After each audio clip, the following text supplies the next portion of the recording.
ಅವಾಗಲೇ ಹೇಳಿದ್ದೆ ಹಳೆ ವಿಡಿಯೋದಲ್ಲಿ ಅಟ್ಯಾಕ್ ಮೂಮೆಂಟು ಈ ವಿಡಿಯೋದಲ್ಲಿ ತೋರಿಸ್ತು. ಎಷ್ಟು ದೂರ ಅದು ಇದು ಮಾಡುತ್ತೆ ಅಷ್ಟೇ, ಅದು ಹಾವಿನ ಸೈಜಿನ ಮೇಲೆ ಲೆಕ್ಕ. ಓಕೆ, ಆಕ್ಚುಲಿ ಇದು ಏನಂತಂದ್ರೆ ನನಗೆ ಡೌಟು.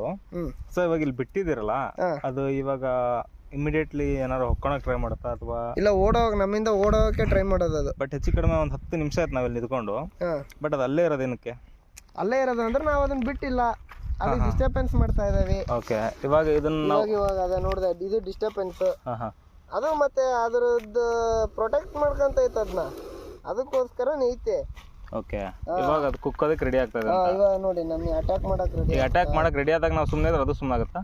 ಇಲ್ಲ ಇಲ್ಲ ಇಲ್ಲ ಇಲ್ಲ, ಪಕ್ಕ ಅಟ್ಯಾಕ್ ಮಾಡ್ತೈತೆ, ಪಕ್ಕ ಕಚ್ಚತೈತೆ.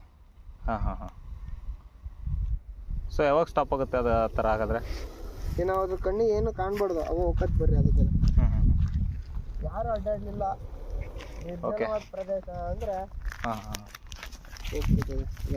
ನಾವು ಹೋಗ್ತಾ ಇದ್ದಂಗೆ ಅದೇ ಮೂಮೆಂಟ್ ಕಮ್ಮಿ. ಓಕೆ, ಇವಾಗ ನೋಡಿ ನಾವು ಆಟೋಮೆಟಿಕ್ ಆಗೋದ್ರಿಂದ ದೂರ ಆದಂಗೆ ಅದು ತಂತಾನೆ ಮಲ್ಕೊಂಡು ಹೋಗುತ್ತೆ ಇವಾಗ. ಸೊ ಇಷ್ಟು ದೂರ ಬಂದರೂ ಡಿಸ್ಟೆನ್ಸ್ ಅದು ಆ್ಯಕ್ಚುಲಿ ನಮ್ಮನ್ನ ಅಬ್ಸರ್ವ್ ಮಾಡ್ತಾನೆ ಇದೆ.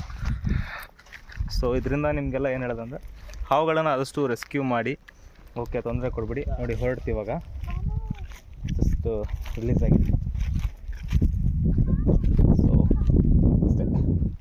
ಸೊ ನೋಡಿದ್ರಲ್ಲ, ನೆಕ್ಸ್ಟ್ ಮತ್ತೊಂದು ವೀಡಿಯೋದಲ್ಲಿ ಇನ್ನೊಂದು ದೊಡ್ಡ ಹಾವಿದೆ. ಆ್ಯಕ್ಚುಲಿ ಅದು ಸಿಕ್ಕರೆ ತೊಗೊಂಬಂದು ಮತ್ತೆ ನಿಮಗೆ ರಿಲೀಸ್ ಮಾಡ್ಬೇಕಾರೆ ವಿಡಿಯೋ ಮಾಡಿ ಹಾಕ್ತೀನಿ. ಸೊ